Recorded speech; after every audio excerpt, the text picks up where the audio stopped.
DILG naman nanawagan sa mga LGUs na higpitan ang paghahanda laban sa mga lindol at mga tsunami. Brigada Kath Austria, ibrigada mo!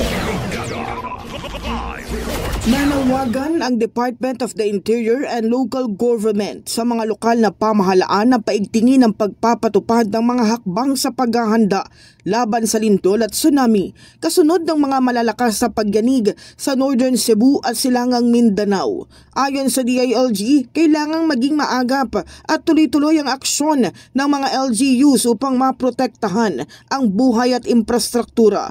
Dapat ding aktibo at malinaw sa publiko ang mga emergency protocols, evacuation plan at response system.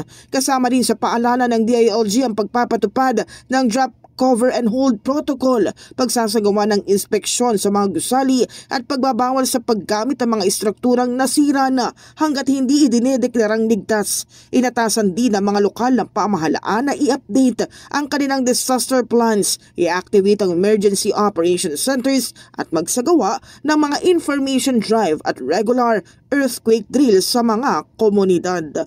In the heart of changing lives, ako si Brigada Kath Austria ng 105.1 Brigada News sa FM Manila, The Music News Authority. Ang bahaging ito ay hatid sa atin ng Maxan Mangosteen Santon Coffee. Max Healthy, Max Sarap.